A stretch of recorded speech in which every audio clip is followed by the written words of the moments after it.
নমস্কার। আজকে আমি চিকেন বল বানাবো, তো সেই রেসিপিটাই আজকে আমি আপনাদের সাথে শেয়ার করব।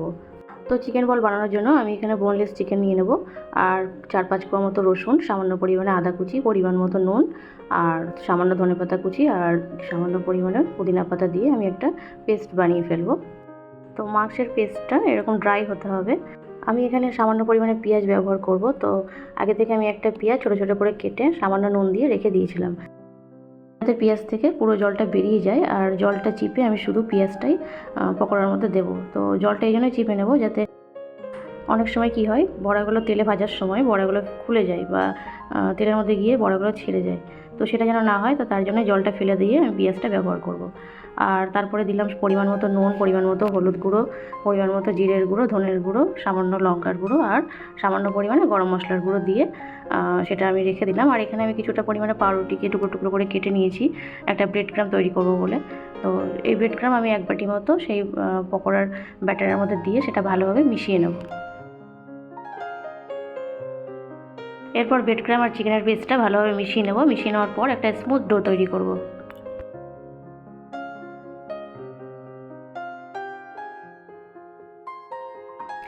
এরপর অল্প অল্প করে হাতের মধ্যে নিয়ে আমি ডিমের শেপ দিয়ে নেব। তো আপনারা আপনাদের পছন্দ মতো যে কোনো শেপ দিয়ে নিতে পারেন। তো আমি এখানে এরমভাবেই বানাচ্ছি। তো এইভাবে আমি সমস্ত চিকেন বল তৈরি করে ফেলবো।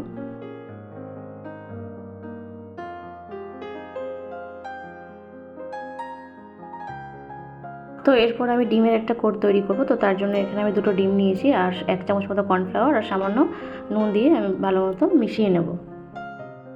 তো ডিমটা ভালোভাবে মিশিয়ে নেওয়ার পর আমি যে পকোড়াগুলো বানিয়ে রেখেছিলাম, মানে চিকেন বলসগুলো, তো সেগুলো একটা একটা করে দিয়ে কোট করে নেওয়ার পর আমি যে ব্রেড ক্রাম্ব তৈরি করে রেখেছিলাম আগে থেকে, সেই ব্রেড ক্রাম্বের মধ্যে দিয়ে ভালোভাবে হাতের সাহায্যে সেটা ব্রেড ক্রাম্বের মধ্যে মিশিয়ে নিতে হবে। তো হালকা হাতে চেপে চেপে ব্রেড ক্রাম্বগুলো আমি এইভাবে মিশিয়ে নেব। মিশিয়ে নেওয়ার পর তেলটা হালকা গরম হয়ে আসলে আমি একটা একটা করে তেলের মধ্যে চিকেন বলসগুলো দিয়ে দেবো। এরপর হালকা ভাজা হয়ে আসলে আমি হালকাভাবে একটু নেড়ে দেবো। নেড়ে দেওয়ার পর তারপর কালারটা হালকা আস্তে আস্তে চেঞ্জ হয়ে আসবে, আর এরকম গোল্ডেন ব্রাউন কালার হয়ে আসলে আমি সেগুলো তেল থেকে তুলে নেব।